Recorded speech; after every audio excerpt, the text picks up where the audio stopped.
Hello guys, welcome to my channel the talks kitchen. तो हमारा topic है वट सावित्री व्रत में वट वृक्ष की पूजा क्यों की जाती है।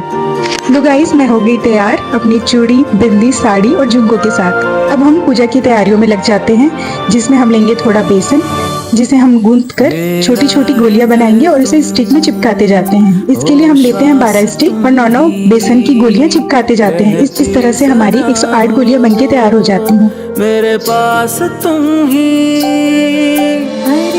अब हमारे छोटे से वट वृक्ष को एक पाटा में रख देंगे। अब मैं वट देवता को जल अर्पित करती हूँ। ये कुल 108 बार हमें जल अर्पित करना होता है। और ये देखिए, हमारी छोटू पुजारन भी आ गई जल अर्पित करने।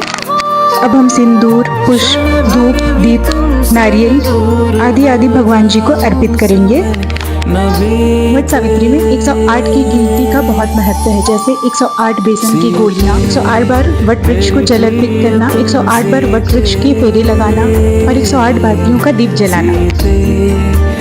तो अब मैं बताती हूँ आखिर क्यों करते हैं हम वट वृक्ष की पूजा वट सावित्री के दिन।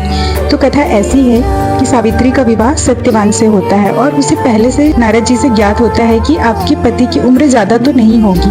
फिर भी सावित्री सत्यवान से शादी करती है और जैसे ही 1 साल पूरे होने वाले होते हैं, सावित्री को ज्ञात होता है कि अब तो मेरे पति की आयु पूरी होने वाली है। इसलिए सावित्री एक व्रत करने का निर्णय लेती है, जिसमें वह वट वृक्ष की पूजा करती है। तो एक दिन सावित्री और सत्यवान जंगल की ओर जाते हैं। जंगल की ओर जाते जाते अचानक सत्यवान के सिर में तेज दर्द होता है और वो मूर्छित या बेहोश हो जाता है।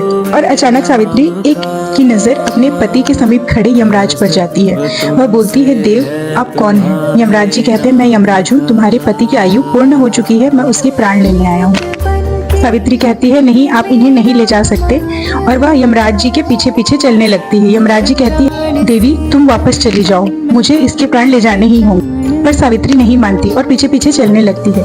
इससे सावित्री की निष्ठा देखकर यमराज जी कहते हैं, देवी तुम्हें 3 वरदान मांगो। सावित्री पहला वरदान मांगती है कि मेरे नेत्रहीन सास ससुर की नेत्र मिल जाए।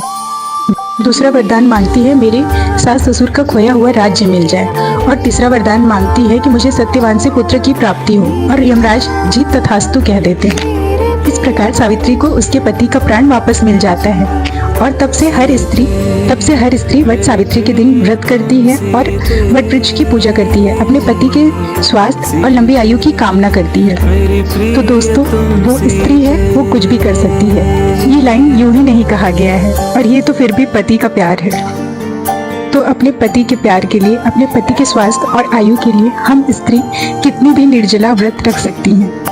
इस तरह से पूरी हो गई कथा। और मैं बना रही हूँ अब चना दाल का हलवा, जो कि मेरे पति देव को बहुत पसंद भी है।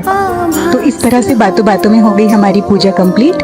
और अब हम हलवा और पूरी का भोग लगाएंगे अपने कान्हा जी और राधा जी को। तो बाय बाय दोस्तों, मिलते हैं अपने अगले व्लॉग में। तो लाइक, शेयर और सब्सक्राइब करना ना भूलें।